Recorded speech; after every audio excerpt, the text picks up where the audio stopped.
Welcome to Screw the Commute, the entrepreneurial podcast dedicated to getting you out of the car and into the money. With your host, lifelong entrepreneur and multimillionaire, Tom Antion. Hey everybody, this is Tom here with episode 722, and I'm calling it Sleeping Rough, and this is definitely not my normal high energy training session. In fact, I don't even want to be sitting here recording this right now. I really have better things to do, which you'll learn about in a moment. Hope you didn't miss episode 721. That was Matt Shoup. He's a serial entrepreneur. A lot of interesting things on that episode, and especially episode 720, which is about staying safe on public Wi-Fi. Of course, anytime you want to get to a back episode, you go screwthecommute.com/any episode number. And I guess if you want to, you can follow me on TikTok at Digital Multimillionaire and pick up a copy of our our automation ebook. I'm a little bit out of it today, folks, but I think I have a message that for a lot of people will resonate. Anyway, yeah, pick up a copy of our automation ebook at screwthecommute.com/automate free. All right, let's get to the main event. I've been sleeping rough. That's what we're calling this episode, Sleeping Rough. That's a term that goes around, and it's usually if people are homeless or not, if they're sleeping in their car. Well, I'm not homeless and I'm not sleeping in my car. It also applies to some just sleep in some place that's not normally designed for people to sleep. So why am I sleeping rough? Well, one of my beloved protection dogs, Tuck, is kind of facing what they call the Rainbow Bridge. Currently, I'm doing like a Hail Mary protocol to try to get him out of pain and walking again. I know it's a long shot, but as long as I can keep him out of pain, I'm going to give it a try. And also, yes, I know that I'm violating my own rule about putting out content people didn't sign up for. So if you want to unsubscribe or tell me to go pound salt, I get it. You didn't sign up to hear about this stuff, but it's really part of entrepreneurship. That's kind of the message for today is I can do the best I can with my beloved boy because I don't have to go to work every day. So it's kind of related anyway. Normally we talk about entrepreneurship, starting and running small businesses. So I'll tell you more about Tuck in a moment. But before I do, the big picture here is that this business allows me to better serve humanity. And you might say, well, Tom, a dog is not humanity. Well, I would counter, and maybe about 48 other million households in the U.S. alone would disagree with you.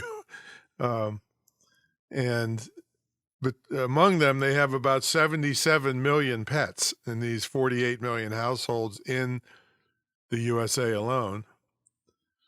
And this doesn't even count the millions of people who want pets, but they can't have them because they're renting or maybe they extensively travel for work or whatever.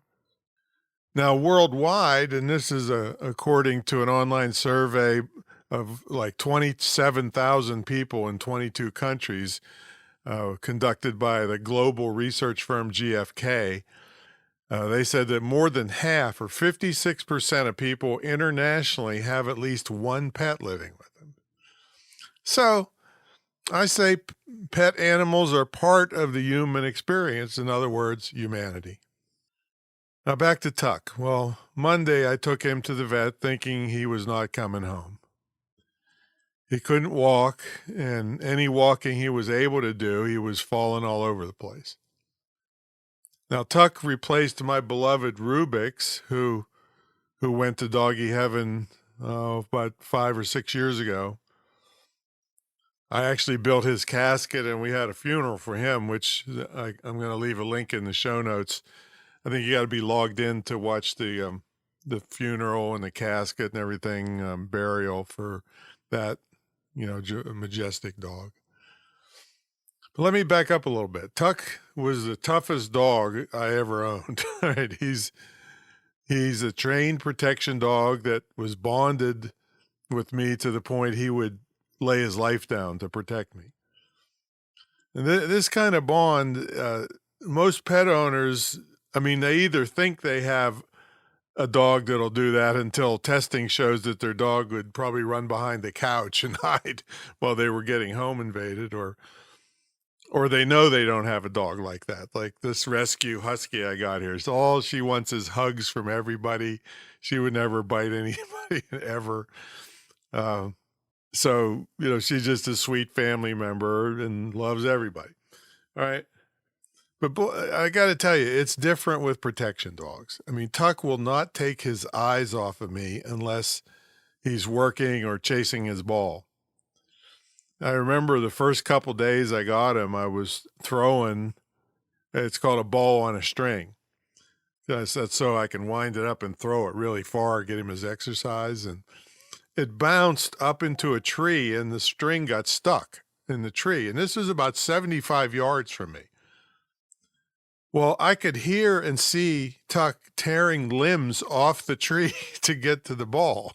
All right, so that's tough. I know he broke his tooth one time when the ball got away and landed near a curb, and he just slammed into it, broke his some of his front teeth out. So he was a tough boy. But when he's near me, he won't take his eyes off me. He's pretty much using his eyes to beg me to work with him or play with him. And most pet owners just don't know what it's like to have a dog that if there was a threat to me, he would turn that threat into Swiss cheese in a couple seconds. Anyway, I got Tuck as a full-grown, highly trained protection dog. And after a few days, I kind of realized why I got such a good deal on him. The people that I bought him from told me that they were raising a puppy for competition and couldn't have two dogs. They'd already raised and trained Tuck. And that might have been true. All right. They got a puppy and they couldn't have two dogs. But I think the real reason was that Tuck was known as what we say in the business as a vocal dog. He was so loud that I got animal control called on me several times because the neighbors called the police as if I was killing him or poking him in the eye with a stick or something. Now, luckily, the animal control officers were ex-military canine officers themselves. And also, luckily, I had everything on video showing them how loud and excited he gets when he's training or playing. So luckily they left without any trouble, but you could not have this dog in any close house-to-house urban environment. People would go crazy because he is loud. Everything with this dog is loud, and I'm pretty sure that's why they gave him up so cheap with the amount of training he had on him. So after hundreds of hours of training with him and 5 years being pretty much inseparable, he started to get arthritis in his spine. So I retired him from heavy training like we use with the protection dogs. And I just let him carry his favorite ball around. He's got a big black Kong that's his favorite, and carry it around as we play in the yard. And this led in the past couple months to his inability to jump up in the Suburban. So I have to help him in. I got a big set of steps to help him into the car. And most recently, he falls over, and now this week he can't walk at all. Any dog going through this is a sad thing to watch, I can tell you. But especially for Rubix and now Tuck, who were they were the kings of the hill, majestic beings that were just, gorgeous and regal and tough, but compassionate. They had the reason these dogs are so expensive is because they can be professional fighters on one end, which is easy to find in a dog. But on the other end, I've got videos of a little 3-year-old leading Rubik's around on a leash. So their temperament is they've got an instinct about the threats levels, and perfectly good to have around that little 3-year-old, and kids are hanging on them, and so with no danger. That's why they're so expensive to find dogs that have that kind of temperament. They can be a professional level fighter, or they can be docile and just playful when there's no threat. Usually you can find one or the other, either a dog that'll kill everything in sight, or a dog that would go hide behind a couch, for you. So that's what made them so special.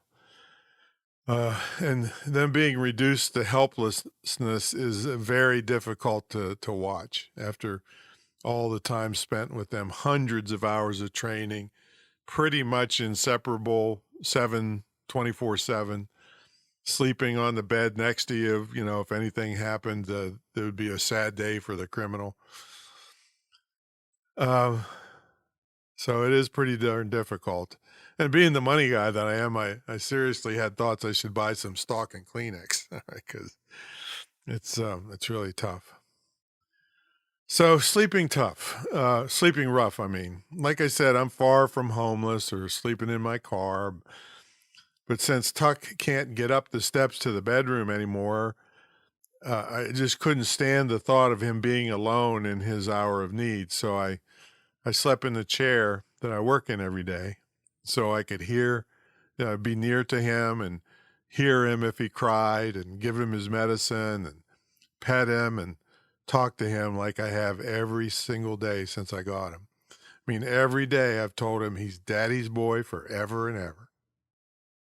So with very little sleep, I'm kind of zombified as I'm recording this, and I have a very heavy heart. I don't know how people that have to go to a job and at least appear to be alert all day can handle these situations. And plus, they have to leave their babies alone for sometimes 10 or 12 hours all day in a crate. I just can't imagine that.